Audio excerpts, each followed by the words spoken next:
Saat ini kita akan membahas food safety hazard atau bahaya yang dapat menyebabkan makanan tidak aman. Akan saya jelaskan apa-apa saja jenis bahaya yang dapat menyebabkan makanan menjadi tidak aman untuk dikonsumsi oleh manusia.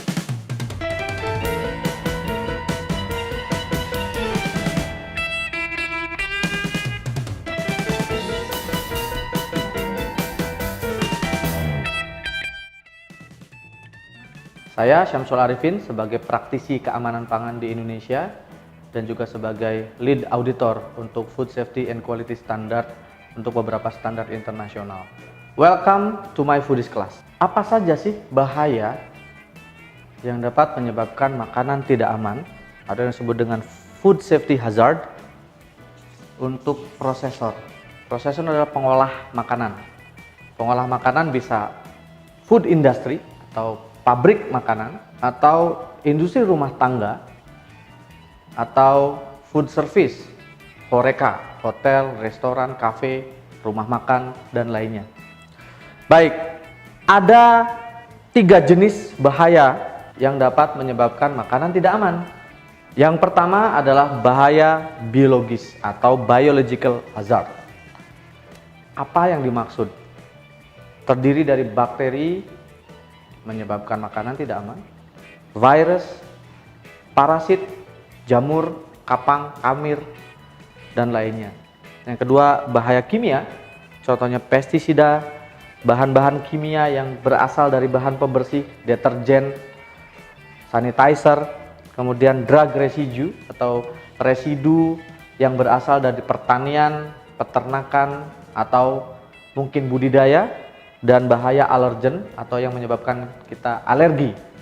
Kemudian bahaya fisik adalah bahaya yang berasal dari benda-benda asing, contohnya kaca, staples, besi, paku mungkin, rambut, serpihan kayu, serpihan plastik.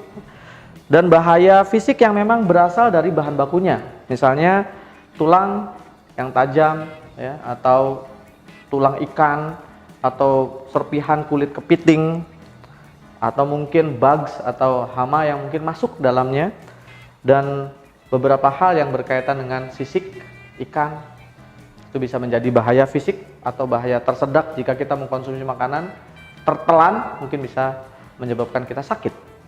Kita membahas bahaya biologis atau microbiological hazard atau biological hazard. Apa sih bahaya biologis ini? Bahaya biologis adalah bahaya cemaran dari mikroba penyebab penyakit. Ada beberapa bakteri-bakteri dapat menyebabkan penyakit. Misalnya salmonella menyebabkan penyakit tipes, E. coli menyebabkan disentri, muntaber, coliform juga sama. Atau bahaya yang mungkin bisa menyebabkan orang menjadi sakit parah atau bahkan meninggal karena dia mengandung toksin. Contohnya Clostridium botulinum ada dalam makanan kaleng biasanya, karena bakteri ini hidup hanya pada kondisi hampa udara, sehingga makanan-makanan yang tervakum atau hampa bisa ada resiko mengandung bakteri Clostridium. Ketika dia sudah berkumpul jadi satu dan jumlahnya banyak, dia menghasilkan toksin yang disebut botulinum toksin, dan itu toksin bakteri yang paling mematikan. Jenis-jenis bahaya biologis ini bisa ditemukan di mana saja, di udara, di air, di tanah, orang, ya, peralatan yang kotor, misalnya ya, selokannya mampet, akumulasi dari air kotor, akumulasi bakteri, kemudian bakteri itu mengkontaminasi makanan kita, makanan itu mengandung bakteri, dari bakteri bisa bertumbuh dan berkembang di situ. Kemudian kita juga harus tahu apa yang menyebabkan pertumbuhan bakteri. Pertanyaannya sederhana, kok makanan bisa busuk? Apa sih yang menyebabkan kebusukan? Ya, dulu mungkin sekolah kita kenal kuman ya. Karenanya makanannya mengandung kuman. Kuman ini apa? Kuman ini sebetulnya bisa bakteri, bisa virus. Cuma bakteri pembusuk itu akan sangat cepat hidup dalam kondisi-kondisi tertentu. Kondisi apa yang mendorong pertumbuhan bakteri? Pertama, bakteri butuh makan. Makanan bakteri adalah protein.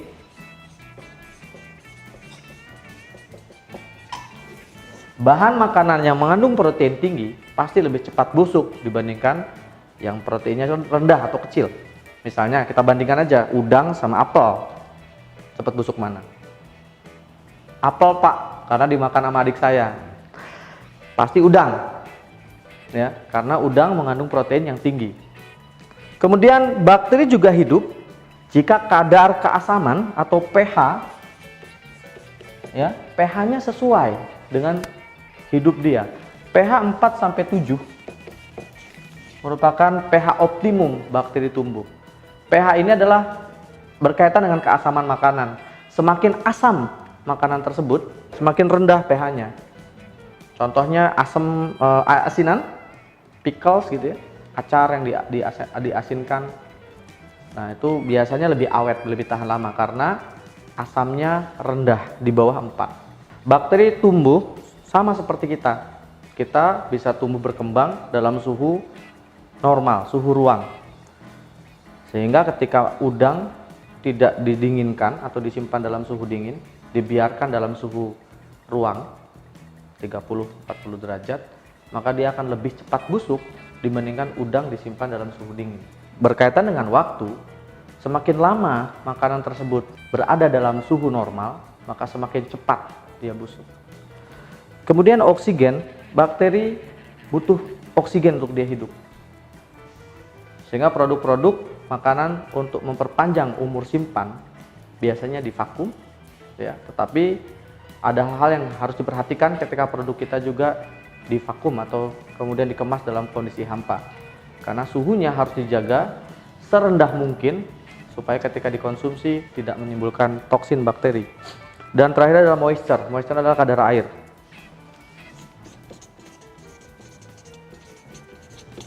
Bahan makanan yang banyak kadar airnya pasti lebih cepat busuk dibandingkan bahan makanan yang kering.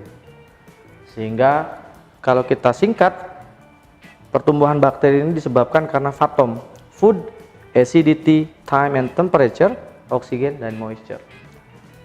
Jadi pada materi sebelumnya kita bahas makanan-makanan atau bahan pangan yang memiliki resiko tinggi, contohnya daging, ikan, susu, ya, telur, dan olahannya, karena dalam makanan tersebut proteinnya tinggi, tingkat pH-nya 4-7, kemudian ada oksigen di situ dan kadar airnya tinggi sehingga bakteri sangat cepat tumbuh karena makanannya tersedia, lingkungan hidupnya nyaman.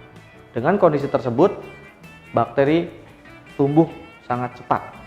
Selanjutnya bahaya biologi yang lain adalah virus.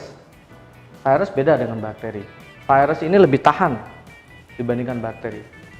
Virus ini dari mana? Tertular biasanya dari manusia. Bahan makanan yang paling sering tertular adalah bahan makanan yang diolah karena pengolahnya atau orang yang mengolahnya sakit. Biasanya kena hepatitis. Virus hepatitis tersebut masuk ke makanan, bertahan dia dalam makanan tersebut. Ketika dikonsumsi oleh manusia, maka manusia yang mengkonsumsi makanan tersebut bisa terkena sakit hepatitis. Sehingga dalam banyak kasus penderita hepatitis harus dipisahkan dari orang normal, makanannya dipisahkan, bahkan piring, gelas, dan lainnya, sendok, garpu harus disanitasi, dicuci bersih sebelum digunakan oleh orang normal, karena virus tersebut masih ada di situ kemungkinan dan bisa menyebabkan orang terdekat mengalami sakit. Kemudian bahaya biologis yang lain adalah parasit. Contoh gampang parasit adalah cacing. Mungkin dulu pernah mengenal atau pernah dengar cacing pita, cacing hati, ya. Atau terakhir ada kasus cacing yang ada dalam kemasan ikan kaleng. Cacing ini berasal dari bahan bakunya, berasal dari misalkan sapi sudah ada cacing di dalamnya, kemudian telur cacing tersebut berpindah ke manusia karena orang yang mengkonsumsi bahan makanan tersebut tidak memasak dengan baik dan benar. Akhirnya dalam tubuh kita terinfeksi cacing dan sangat merugikan. Bahkan di beberapa kasus cacingnya sangat banyak sehingga orang tersebut bisa harus dioperasi untuk menghilangkan jejak atau resiko dari cacing tersebut. Kemudian yang keempat, molds, jamur, kapang, kamir. Tentu ini lebih mudah diidentifikasi karena molds ini jika ada di roti kelihatan warnanya, ya. Sehingga nanti molds ini bisa juga mengandung toksin. Salah satu toksin yang berbahaya berasal dari jamur adalah aflatoksin. Aflatoksin ini menyerang hati. Dari mana aflatoksin? Aflatoksin ini dari jamur yang nempel di jagung, di kedelai, ya, atau di kacang, kacang tanah.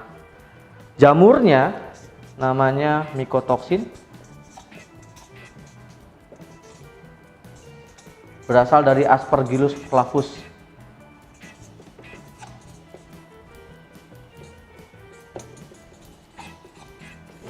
Jamurnya berasal dari Aspergillus flavus. Ini adalah salah satu jenis jamur yang menghasilkan toksin namanya mycotoxin.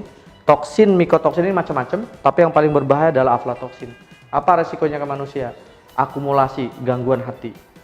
Di Indonesia kasus gangguan hati cukup banyak, dan kebanyakan karena mengkonsumsi kacang-kacangan yang sudah terkontaminasi atau mengandung Aspergillus flavus. Kita tidak bisa menghindari itu karena kita di Indonesia semuanya serba kacang. Makan ketoprak pakai kacang, makan gado-gado pakai kacang, beli siomay pakai kacang. Nah, kita nggak tahu kacang yang dipakai sama tukang siomay itu kacangnya bersih apa ada jamurnya. Mungkin pada saat membeli kacangnya sudah kotor dikit, tapi dia pikir, oh nanti kan digoreng, setelah digoreng nanti direndos, diulek-ulek gitu ya, sehingga dipikir aman. Padahal mungkin Aspergillusnya mati, jamurnya mati, tapi racunnya sudah ada di situ. Dan racun ini tidak bisa hilang karena pemanasan, dikeringkan, enggak, dia udah ada di situ. Jadi hati-hati dalam hal ini, karena kemungkinan kalau sudah mengandung racun, makanannya sudah tidak bisa lagi dikonsumsi. Jadi ini yang disebut dengan biological hazard, ada bakteri, virus, parasit, dan jamur atau molds. Selanjutnya bahaya kimia. Apa aja sih yang termasuk dalam bahaya kimia? Macam-macam ya, karena isu bahaya kimia ini sebetulnya dekat dengan kehidupan sehari-hari. Contoh gampangnya, bahaya kimia adalah pembersih dari bahan kimia. Ini bisa deterjen, bisa sanitizer. Ketika kita mencuci piring, sisa sabun yang tidak hilang pada saat membilas itu masuk dalam kategori bahaya kimia. Selanjutnya piring tersebut kita pakai untuk makan, sisa sabunnya tertelan, termakan oleh manusia secara tidak sengaja, bisa jadi masalah. Ada lagi yang disebut dengan pestisida. Umumnya pestisida ini berasal dari makanan yang berbasis pertanian, sayur, buah, dan lainnya. Kenapa kok ada pestisida? Pada saat tanaman tersebut atau bahan baku tersebut ditanam, disemprot pestisida yang tujuannya adalah menghilangkan hama. Nah, pestisidanya ini setelah disemprot nempel dalam bahan makanan tersebut. Contohnya mungkin di sayur, nempel di sayur, sayurnya dipanen, dikirim ke pasar, dibeli oleh ibu-ibu, kemudian tanpa dicuci dahulu, pestisidanya masih ada nempel di situ. Nah, ini yang sering terjadi. Pestisida ini banyak sekali jenisnya, ya. Dan hal-hal yang berkaitan dengan pestisida ini Anda perlu tahu bahwa hampir semua sayuran apapun jenisnya itu pasti menggunakan pestisida. Logam berat. Apa logam berat? Logam berat ini bukan berarti logam yang berat, bukan. Ini adalah heavy metal. Heavy metal, senyawa kimia yang memang sudah ada di alam. Namun dalam perkembangan teknologi banyak industri ini limbah-limbah biasanya membawa logam berat, ya, ada di udara, di air, di macam-macam ya. Yang paling banyak ditemukan di bahan pangan adalah yang pertama AS, arsen, TB atau timbal. Nah, timbal ini kan biasa ditemukan di knalpot kendaraan atau gas buangan kendaraan bermotor ya. CD, kadmium,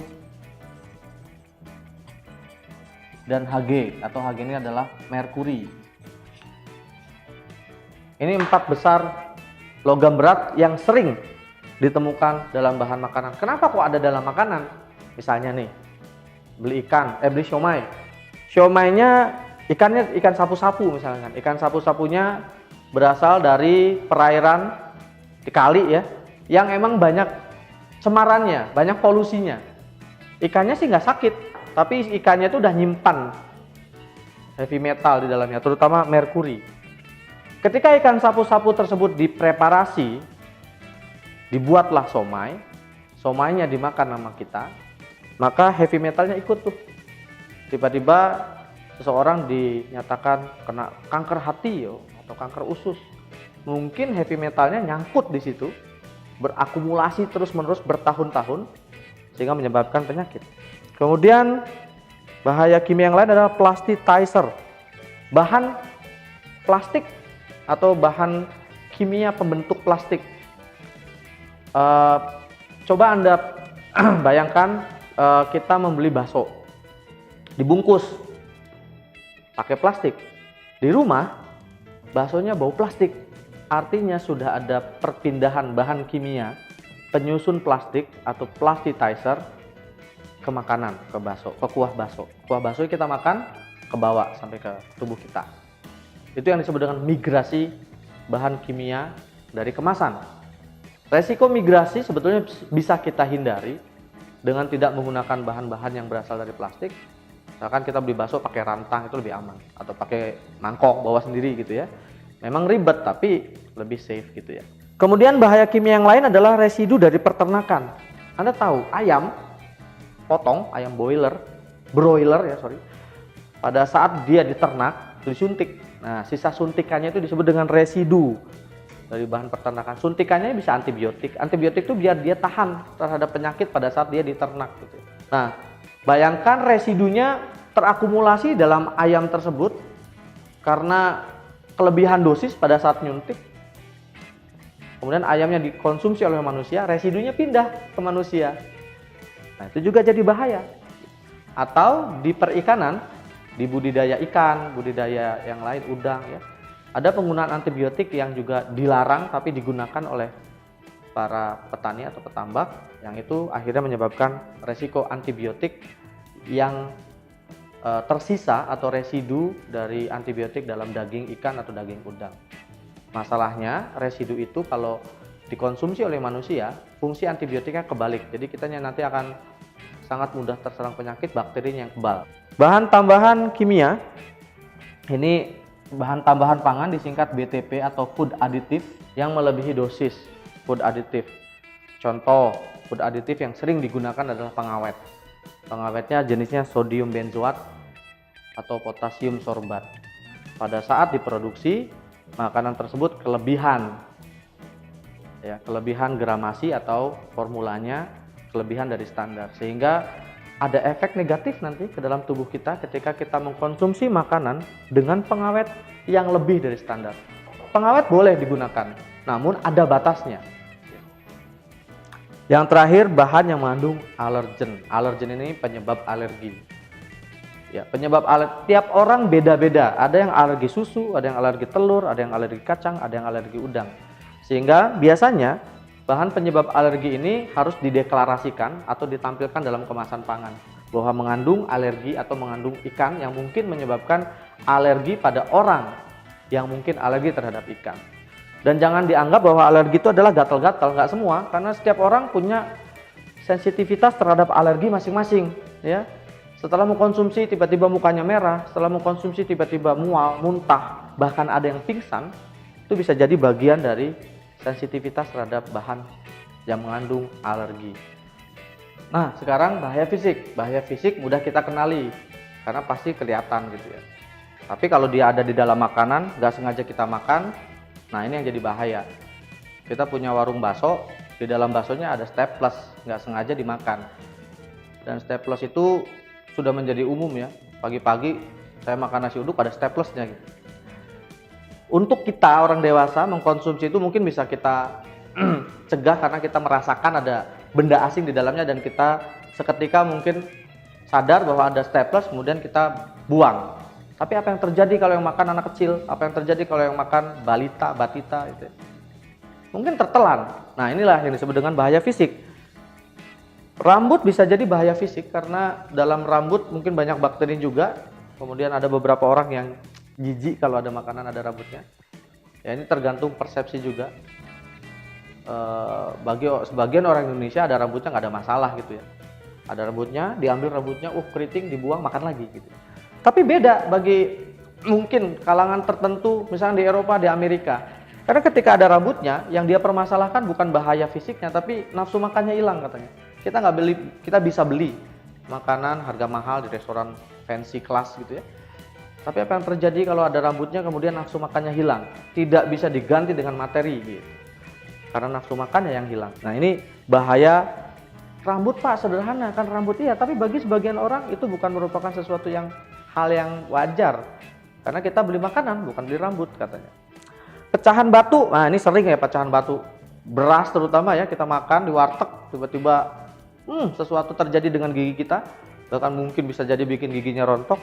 Untung nggak ketelan, kalau ketelan mungkin bisa jadi bahaya kalau batunya gede. Serpihan logam, kaca, nah ini kaca, ini resikonya gede banget nih ya. Maka di pabrik ini harus dikendalikan kaca, karena kalau serpihan kaca kecil nggak kelihatan gitu ya. Begitu kita makan langsung berdarah bisa jadi. Serpihan kayu yang tajam, sisa plastik ya. Jadi disebut dengan foreign object atau foreign material yang bisa menyebabkan makanan tersebut tidak aman untuk dikonsumsi ya. Atau objek yang natural yang memang sudah ada di dalamnya secara alami, tulang, sehingga ketika preparasi pastikan tidak ada serpihan tulang, ketika preparasi pastikan tidak ada sisa duri ikan, sisik ikan, atau tulang yang mungkin bisa menyebabkan sakit kalau kita telan gitu ya.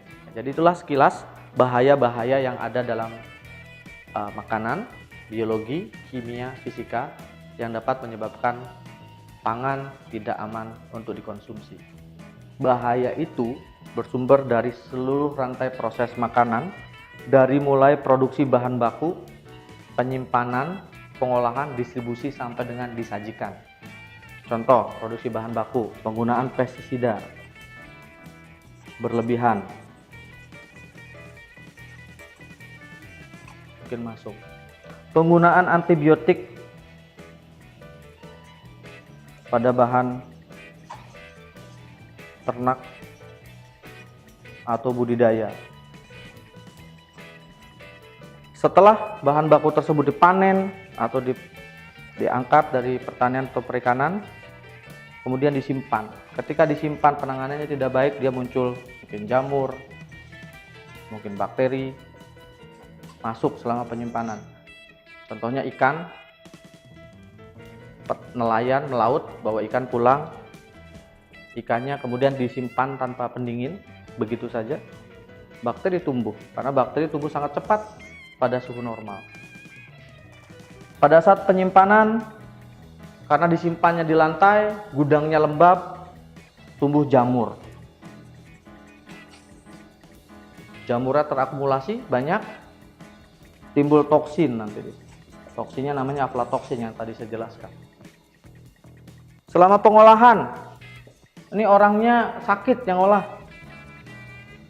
Bisa jadi ada kontaminasi dari pekerja. Atau mungkin dari peralatan yang kotor. Peralatannya nggak pernah dibersihin, pancinya nggak pernah dibersihkan. Dipakai buat bahan makanan yang lain. Bekas daging dipakai buat sayur. Kulkasnya tidak pernah dibersihkan, akumulasi kotoran di dalamnya, banyak lendir mungkin ya. Atau lingkungan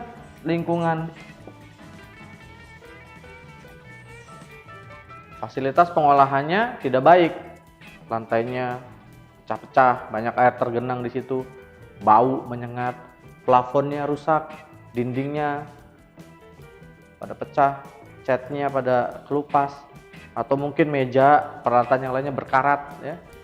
Bisa aja di dalam makanan tersebut kita olah jatuh sesuatu dari atas mungkin ya, atau mungkin kontaminasi lantainya kita siram pakai jet pump atau pakai selang dengan tekanan tinggi, airnya splashing water, nyiprat ke makanan, kontaminasi lagi. Jadi di sini mungkin perlu perhatian. Setelah makanan tersebut siap untuk dijual, kemudian didistribusikan, selama distribusi pun masih mungkin mengalami masalah. Contohnya daging ini atau bakso ya, bakso ini harus didistribusikan menggunakan mobil berpendingin atau river river truck ya, atau kontainer, ternyata suhunya bermasalah. Pada saat distribusi pengangkutan yang harusnya dipertahankan dalam suhu minus 18, ternyata suhunya plus 5 misalnya. Akhirnya mengalami pencairan. Setelah itu bakteri tumbuh. Akhirnya bermasalah. Saat penyajian, ketika sudah dekat dengan konsumen, piring yang digunakan belum dilap dengan bersih. Orang yang menyajikan kotor, tidak higienis, akhirnya mengkontaminasi juga. Jadi sumber-sumber bahaya tadi selama rantai proses makanan berlangsung itu ada. Sehingga pastikan Anda membeli bahan baku yang baik, pastikan disimpan dengan baik, pastikan diolah dengan baik, dan pastikan selama distribusi dan penyajian juga baik. Sehingga tiga bahaya tadi tidak mengkontaminasi makanan selama prosesnya.